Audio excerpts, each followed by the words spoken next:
Gifts are essential to you living out the purpose and calling that God has in your life. This is what we know. Game changers are equipped with God-given gifts. God-given gifts are literally from God that work through us so that we can serve others.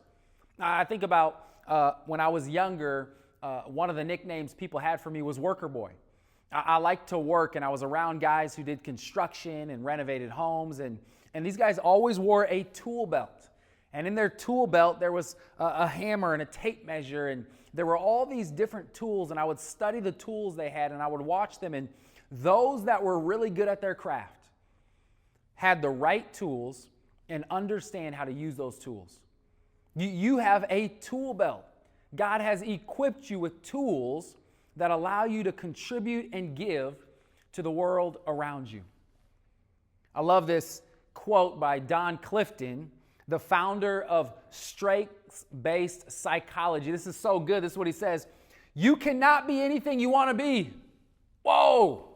I hate to burst your bubble. Maybe somebody growing up told you could be anything you want to be. He says, you cannot be anything you want to be, but you can be a lot more of who you already are. I love that. See, again, God's already placed inside of you the game-changing calling and gifts that are going to equip you to live out the calling that He has on your life. This is an acronym I wrote down for gifts that help bring clarity to what we mean when we say gifts. Number one is gifts are God-given.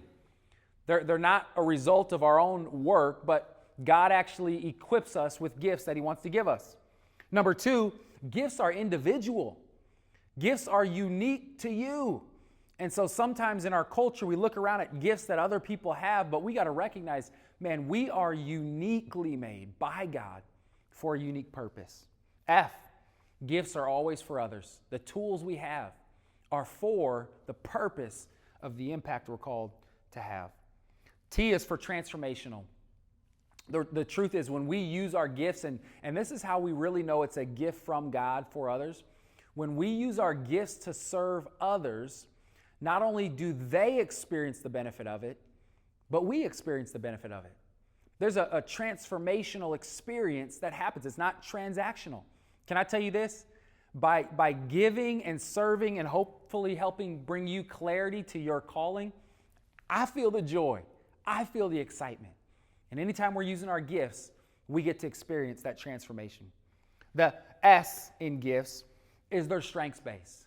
Again, you can look at your strengths, you can look at the way God has wired you, and it's not, as Don Clifton says, focusing on your weaknesses.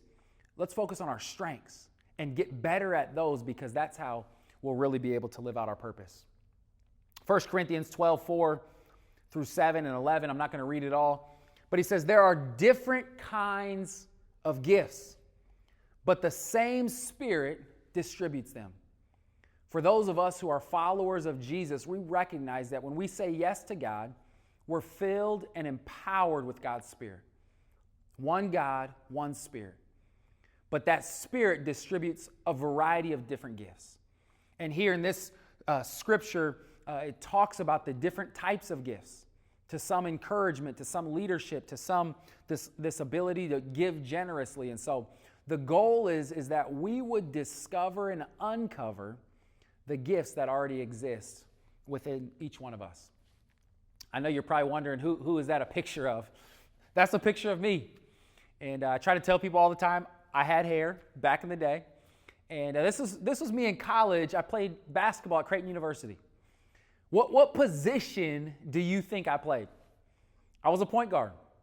I was what they call a true point guard, a pass-first point guard. In other words, the thing that I was really good at and what Coach trusted me with was to set our team up for success, make sure all the guys were in the right position, and then set players up, put them in position to be successful, to get them the ball where their gifts and strengths align. If it was a shooter, man, I wanted to make sure I passed it, put it in the shooting pocket so he was ready to knock down that shot. If it was a big man, I wanted to make sure he was in position. I could get him the ball where he could be in position to hit that game-winning shot or you know what I'm saying, get that dunk. And so my gifts as a point guard help me set people up and put our team in the best position to win. It's amazing how those same gifts I used on the court, they've translated into my life today. Today, I get passionate about, and the thing that I love doing is pointing people to their purpose like a point guard and helping set people up to be successful and to win in wherever God is calling them to. I feel like I'm a point guard in life. The same is true in your story. You can look back on things you've done, where you've been, and you can recognize that those same skills, those same gifts that God gave you can translate and be used for whatever it is that God is calling you to be a part of today. Question is, how do we discover our gifts? Well, there's a variety of ways to discover our gifts, but a couple of different ways are, number one, through assessments. We talked about strength finders, Enneagram. There's spiritual gifts assessments in our workbook. We have some simple spiritual gifts assessments. There's also spiritual gift assessments that are a little more elaborate. There's a variety of assessments that you can go through that can help you get clarity on some of your strengths. Another area is through conversation. This is why when we talked about kind of the unified purpose, being connected to each other, people in our lives, especially those closest to us, can really help speak into who God has called us to be. Great way to kind of gain clarity is to just ask them questions. Man, what do you see in me? What do you see that I'm good at?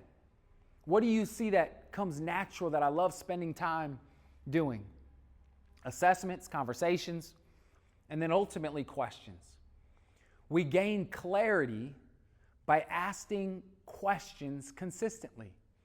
And so in a moment, we're going to ask some questions, and you'll have a little bit of time to think and reflect, but ultimately, I want to encourage you to ask those questions over and over. Take time. Carve out 15, 20 minutes. Carve out an hour a week to really reflect on who it is God has created you to be. What gifts has God placed inside of me? Here are three simple questions I want to ask you right now, and I want you to just take some time to think about. What do you love doing and would do for free? Now, I know we all only have so much time, and I'm not telling you to go out and work for free, but if money was no issue, and you could just choose where you wanted to spend your time, your energy, your resources, what is it that you love doing? Take a minute and think about that. Do you love being with people? Do you love creating things? Do you love organizing? Do you love communicating? What is it that if you could do for free, you'd love to do it? What do others, this goes back to the conversation, what do others say you're good at and comes naturally to you? Again, a lot of times others are the best people to speak into our lives because what they see isn't always what we see. They can give us clarity on who it is we are. Number three, if you were a part of a team, what role would you play? Again, just like basketball, there are different positions and different roles, and everybody's wired and created so differently. We're all called to be on a team, and we all have a role to play. If you were on a team, what role would you play? Maybe even another question is, what team would you be on? What would you be doing? And then number two, what role would you play? Again, these are just three simple questions that can help catalyze thoughts and ideas and conversation to help you get clarity. Questions ultimately will bring you clarity. And so I just want to encourage you, take time, keep asking questions, keep getting clarity on the gifts God has put inside of you. As you're asking those questions, we want to activate the gifts. See, the truth is action creates traction. We've got to do something with what we know. And so as you're asking and answering those questions, the first thing I want you to constantly do is reflect. I can't stress enough. Ask questions and reflect on your answers. Ask questions, reflect on your answers. Number two, connect with others. As you're getting clarity, as you're communicating it, get with friends, grab coffee, have dinner, have intentional conversation. Ask them to speak into your life. Ask them questions based on what you see about yourself. Number 3, constantly inspect. As you get that clarity, inspect, do inventory, take time, carve out time so that you can say, okay, this is what I think I'm good at. I'm trying it out. Ooh, but that didn't feel very good. I didn't really like doing that. Not always what we like is actually where our gifts lie. Sometimes we got to work through our uncomfort, discomfort. But the truth is, we got to constantly review, reflect, and inspect. And then number 4 is act. We got to move. We got to act. We got to use what God has given us. Again, action creates traction. If we don't use it, we'll lose it. Gifts are like anything else in life. We've got to grow them. We've got to develop them. And ultimately, we've got to use them. Ultimately, God has given you gifts. And those gifts are essential to living out your purpose. So let's take time. Let's reflect. Let's connect. Let's inspect. But ultimately, let's act to develop those gifts.